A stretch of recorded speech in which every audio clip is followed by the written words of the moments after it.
Hola, ¿qué tal? Yo me llamo Emilio Hola, yo soy Demian.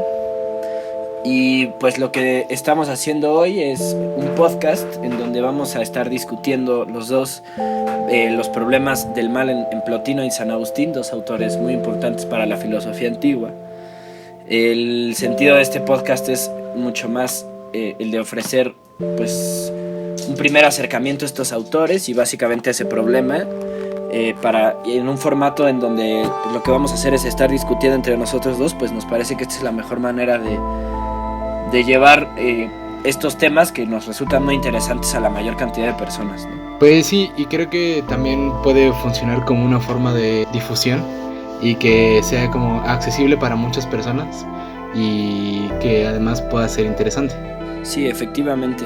Pues es que son problemas que si uno discute así en abstracto nada más, parece que son pues completamente más allá de lo que nosotros vivimos en nuestro mundo de ahora, pero en realidad son problemas que están muy vivos no solamente en las páginas de los autores, sino también pues en nuestro mundo, en cómo pensamos, en un legado además pues que son dos autores que nada más y nada menos influenciaron totalmente pues al cristianismo, ¿no? Que es pues una doctrina, una forma de entender la vida que está muy muy presente en nosotros hasta la fecha. Sí, incluso pensando que la mayoría de la población mexicana sigue una religión católica que está directamente relacionado con eso, se ve como hay mucho la relevancia de por qué es necesario discutir todas estas cosas. Sí, justamente. Pero bueno, pues podemos empezar un poco hablando de quiénes son estos autores. Eso, como una semblanza rápida y porque pues son dos autores de los que se habla mucho, ¿no?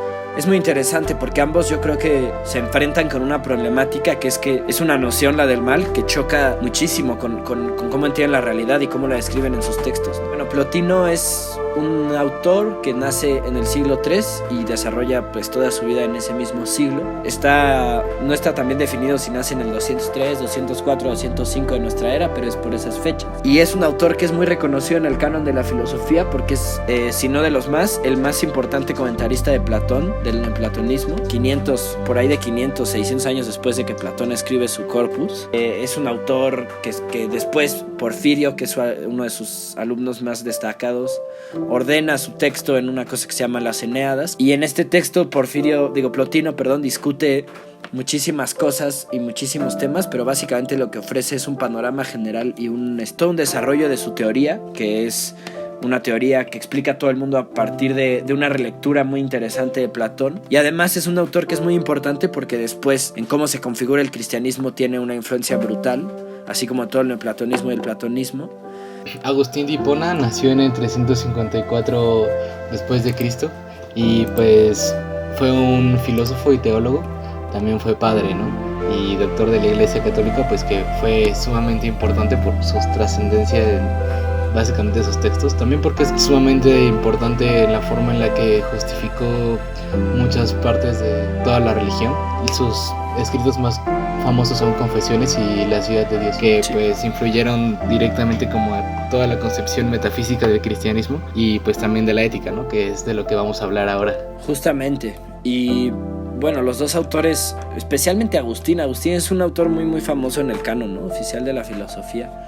Y no solo en la filosofía, ¿no? Sino como en todo el cristianismo. Yo creo que si le preguntara, pues básicamente a mis abuelos, a muchísima población de México, ¿no? De incluso lugares donde no llega tanta información, conocen mínimo la figura de San Agustín, ¿no? O al menos la han escuchado. Y sí es como esta figura mística del sabio, es muy interesante el papel de San Agustín en el cristianismo, y pues además después ponernos a pensar en el papel del cristianismo pues en toda la configuración de nuestra realidad, pues es brutal, es un autor muy relevante. Y bueno, la cosa es que ambos autores, hablando ya del problema del mal, se enfrentan con una problemática de raíz en su teoría, como con el mal, con esta noción, porque es una noción que en los dos, de formas muy distintas, pero en los dos pues choca y contradice sus principios básicos, en tanto que los dos consideran que el bien es de alguna manera un principio ordenador del cosmos, de toda la realidad, ¿no? De todo el mundo. Solo con una diferencia que, bueno, tiene que ver mucho con sus bases metafísicas, pero con Plotino, como lo entiendo, la existencia y el origen tienen un mismo sentido. Del origen emana la existencia y se desdobla como si fuera una hoja que se extiende en todo lo que existe, ¿no?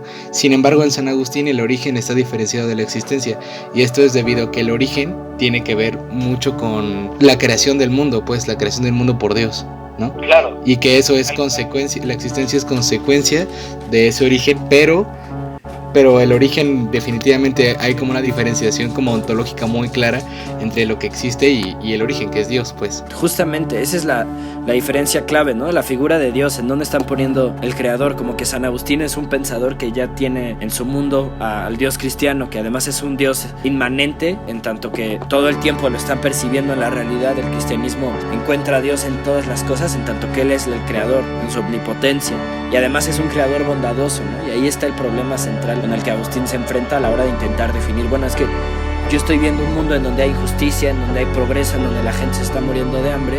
De alguna manera es evidente que existe el mal, pero debería estar creado por una figura que es totipotencial y bondadosa. Entonces, ¿cómo es que ahí cabe? En cambio, Plotino, el problema con el que se enfrenta es efectivamente este principio regulador de toda la realidad, que es lo uno o el bien, que es esta entidad gigantesca que le da sentido a todas las cosas y que además las predispone y las ordena de una forma tal que es el bien, ¿no? El principio de toda la realidad, siguiendo muchísimo a Platón, es el bien, pero al mismo tiempo también ve estas problemáticas, ¿no? Y ese bien lo podemos intuir desde el alma, que es otra de las entidades más importantes de Plotino, que es una entidad que tiene acceso a la inteligencia, que la inteligencia es algo así como también un principio presente en todo lo real, en tanto que está producido por otro principio que es lo uno, y esa inteligencia, el alma, si se junta a ella, si a partir de ella intuye, puede entrever ese bien, como digo, de forma muy platónica.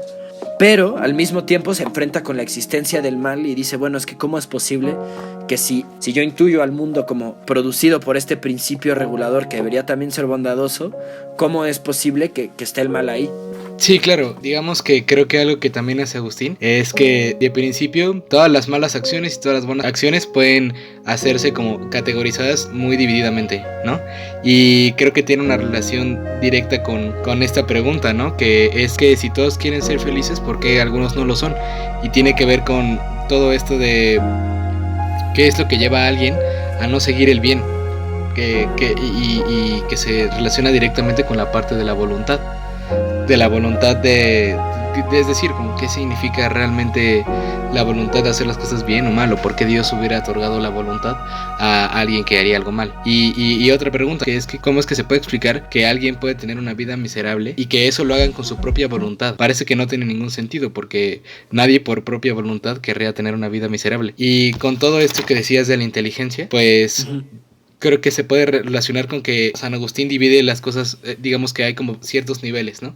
Está el nivel de las cosas y está el nivel de la inteligencia, que la inteligencia tiene que ver más como con desear como un buen camino, mientras que el de las cosas tiene que ver con el del camino, ¿no? Y bueno, claro, la inteligencia en cierto sentido está hecha para perseguir la voluntad, pero los errores están en ejecutar esa voluntad, ¿no? Porque justo ahí entra como la parte de la fe.